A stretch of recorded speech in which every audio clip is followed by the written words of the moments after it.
다 함께 사도신경 하심으로 2024년 6월 13일 목요일 온라인 아침 기도회 하나님께 올려드리겠습니다. 전능하사 천지를 만드신 하나님 아버지를 내가 믿사오며 그 외아들 우리 주 예수 그리스도를 믿사오니 이는 성령으로 잉태하사 동정녀 마리아에게 나시고 본디오 빌라도에게 고난을 받으사 십자가에 못 박혀 죽으시고 장사한 지 사흘 만에 죽은 자 가운데서 다시 살아나시며 하늘에 오르사 전능하신 하나님 우편에 앉아 계시다가 저리로서 산자와 죽은 자를 심판하러 오시리라. 성령을 믿사오며 거룩한 공회와 성도가 서로 교통하는 것과 죄를 사하여 주시는 것과 몸이 다시 사는 것과 영원히 사는 것을 믿사옵나이다. 아멘. 찬송가 197장 찬송하시겠습니다. 은혜가 풍성한 하나님은 믿는 자 한 사람 한 사람 어제도 오늘도 언제든지 반창고 보호해 주시네. 주여 성령의 은사들을 오늘도 내려 주소서. 성령의 뜨거운 불길로서 오늘도 충만케 하소서. 정욕과 죄악에 물든 맘을 성령의 불길로 태우사. 정결케 하소서. 태우소서. 깨끗게 하여 주옵소서. 주여 성령의 은사들을 오늘도 내려 주소서. 성령의 뜨거운 불길로서 오늘도 충만케 하소서. 희생의 제물로 돌아가신 어린 양 우리 주 예수여. 구속의 은혜를 내리시사 오늘도 구원해 주소서. 주여 성령의 은사들을 오늘도 내려 주소서. 성령의 뜨거운 불길로서 오늘도 충만케 하소서. 주님의 기쁘신 은혜만을 세상에 널리 전하리니 하늘의 능력과 권세로서 오늘도 입혀 주옵소서. 주여 성령의 은사들을 오늘도 내려 주소서. 성령의 뜨거운 불길로서 오늘도 충만케 하소서.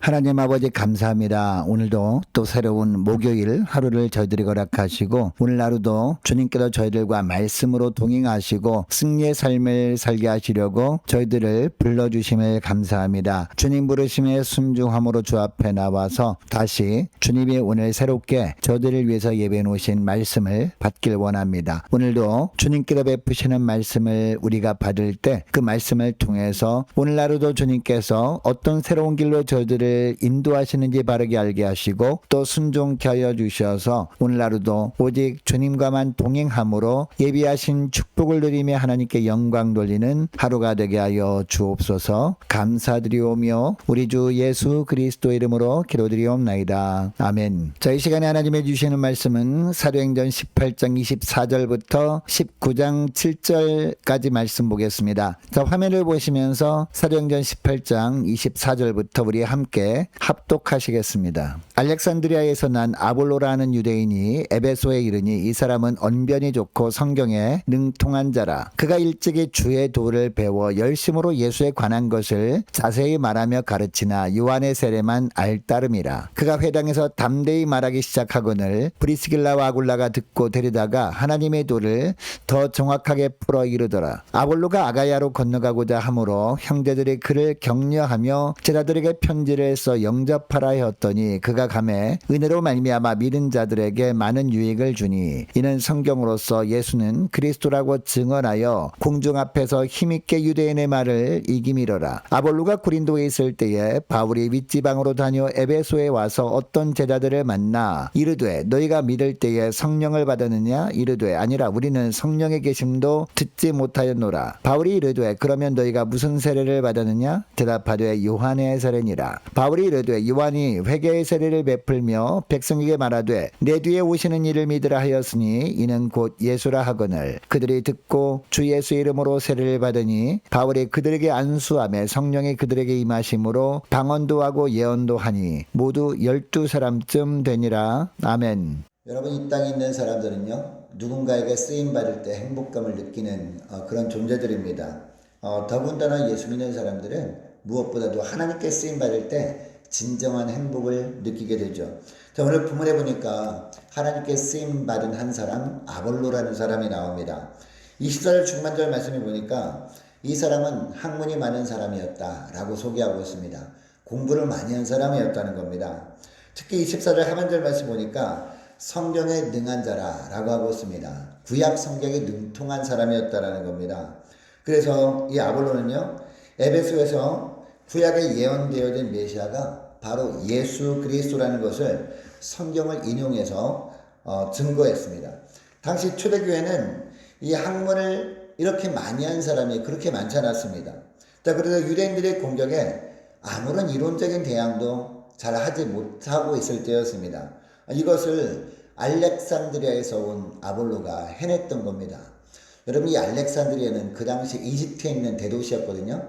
그리고 지금 현재가 로마 제국 시대 아니었습니까? 그 로마 제국 이전 시대가 헬라 시대였잖아요. 헬라 제국 시대 때 이 알렉산드리아는 그 당시에 도서관이 있을 정도로 학문이 굉장히 발달했던 그런 도시였습니다. 자, 그러니까 이 알렉산드리아 출신이라고 하는 것은 그만큼 공부를 많이 했던 자였다라는 것을 알게 됩니다.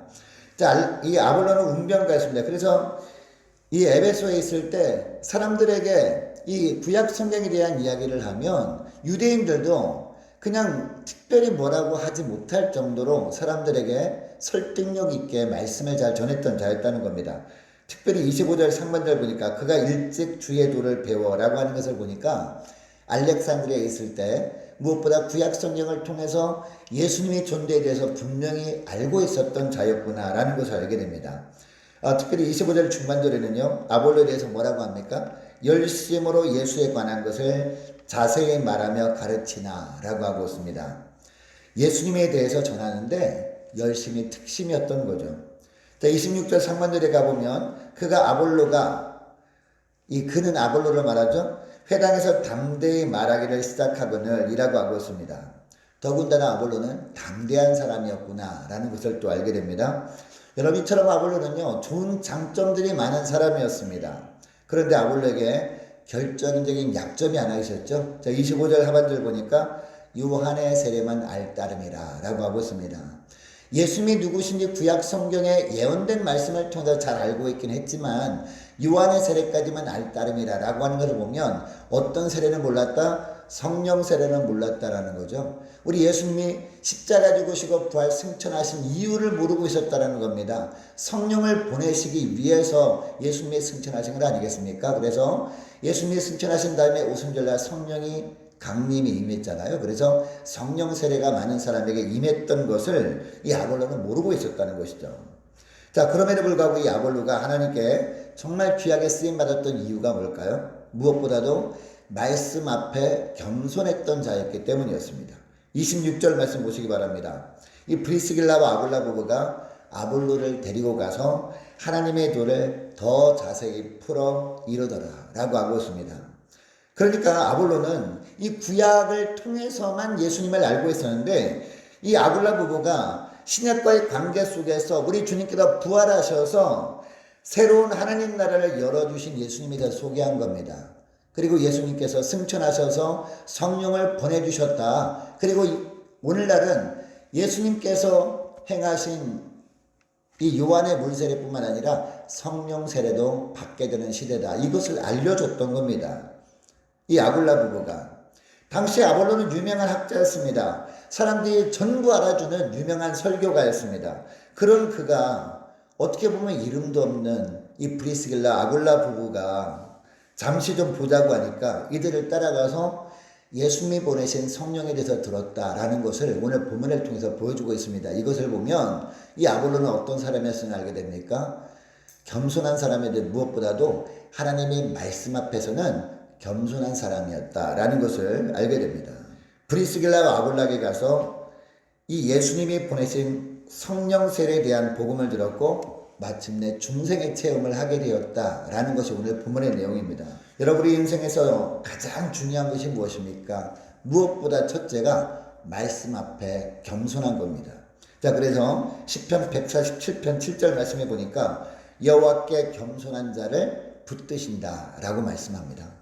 그리고 잠언 3장 34절 말씀에 보니까 겸손한 자에게 은혜 베푸신다라고 하고 있습니다. 무엇보다도 하나님의 말씀 앞에 겸손한 자에게 하나님께서 은혜 베푸신다는 겁니다. 그리고 이사야서 29장 19절 말씀도 보니까요. 겸손한 자에게 여호와로 말미암아 기쁨이 더한다라는 말씀도 있습니다. 그리고 주님께서 바로 이 겸손이 왕으로 이 땅에 오시지 않았습니까? 그래서 이 말씀들은 그대로 이루어짐을 보여주셨습니다. 여러분, 아볼로도 이 브리스길라와 아굴라가 성령을 보내신 예수님에 대해서 바르게 알려준다고 하니까 하나님의 뜻인 줄 알고 말씀 앞에 겸손히 들었습니다. 이처럼 말씀 앞에 겸손했을 때 하나님께서 이 아볼로를 귀하게 사용해 주신 줄 믿습니다. 이 고린도 교회를 통해서 이처럼 하나님 앞에 특별히 말씀 앞에 늘 겸손함으로 말미암아 주께 귀하게 쓰임받는 저와 여러분 되었으면 좋겠습니다.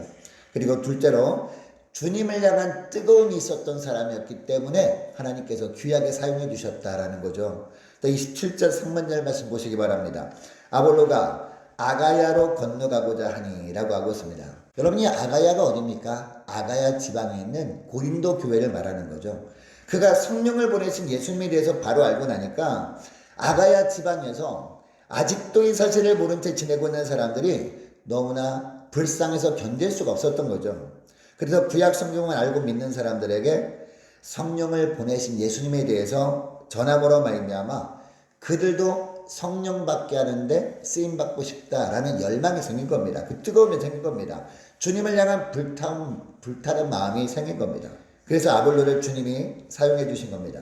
여러분, 아볼로가 이처럼 이 소명감에 불타 있으니까 하나님께도 도우셔서 아가야 지방으로 가게 됩니다. 근데 여러분, 아가야 지방으로 가고 싶다고 해서 덜커덕 간다고 해서 그 사람들이 반겨주지 않을 건 아니겠습니까? 그래서 이 에베소에 있는 제자들, 그러니까 예수 믿는 사람들이 고린도 교회 성도들을 잘 알고 있는 사람들이 편지를 써준 거예요.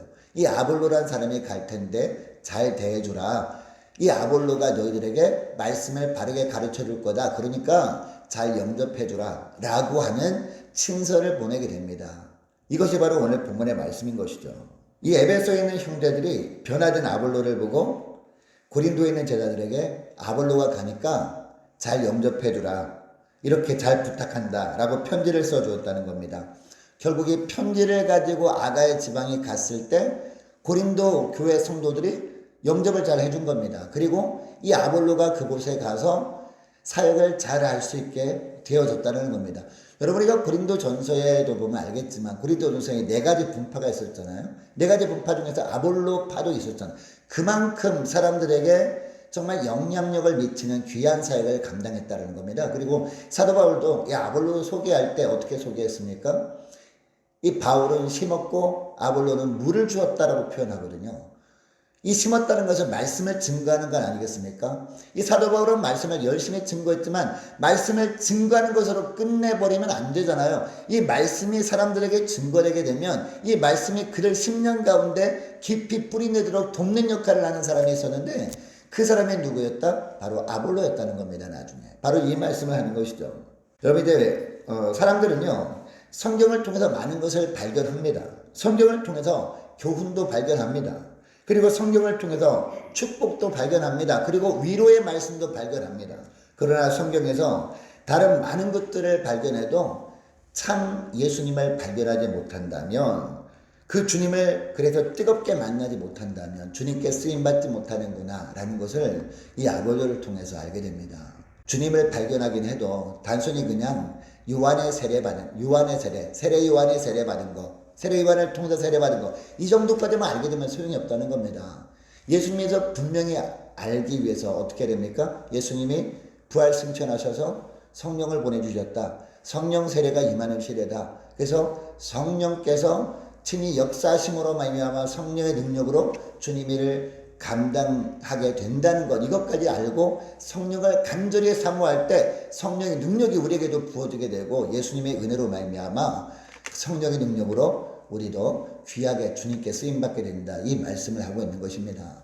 여러분 이것을 기억하시고 오늘 말씀을 기억하며 기도할 때 이렇게 기도했으면 좋겠습니다. 하나님 무엇보다 주님의 말씀 앞에 겸손한 저희를 되게 주옵소서 간절히 기도했으면 좋겠습니다. 또 기도할 것은요. 말씀을 통해서 무엇보다도 성령을 보내신 예수님을 더욱더 잘 알게 하시고 주님을 향한 뜨거움도 회복시켜 주셔서 주님께 귀하게 쓰임받는 복된 저희를 되길 원합니다. 간절히 기도했으면 좋겠습니다. 계속해서 기도하길 원하는 것은 오늘 목요일입니다. 목요 전도단 위에서 함께 기도하길 원하고 기도로 깨어있는 성도를 될 수 있도록 도와달라고 함께 기도하길 원합니다. 간절히 기도할 때 주님께서 부어주시는 바른 영적 분별력을 가지고 살아가는 모든 구역 식구들과 모든 자녀들 될 수 있도록 저와 여러분 될 수 있도록 함께 기도하길 원하고 유초동부 중고등부 청년부를 위해서 우리 함께 기도하길 원합니다. 유초동부 여름성경학교와 청년부 여름수련회를 위해서 함께 기도하길 원하고 중고등부 예배 회복을 위해서 함께 기도하길 원합니다. 남녀 전도회 여름 행사를 위해서 그리고 각 구역을 위해서 함께 기도하길 원하고 또 이번 주 토요일에 있을 중경인회 주일학교 교사 컨퍼런스를 위해서 함께 기도하길 원합니다. 또 많은 환우들이 있습니다. 환우들 위해서 기도해 주시기 바라고 군복무 중인 유호성 형제를 위해서 취업을 앞둔 청년들을 위해서 성사님들 가정들과 나라와 민족과 우리 교회 앞날을 위해서 또 저와 여러분이 가지고 나온 기도 제목을 놓고 우리 함께 기도하길 원합니다. 기도하겠습니다.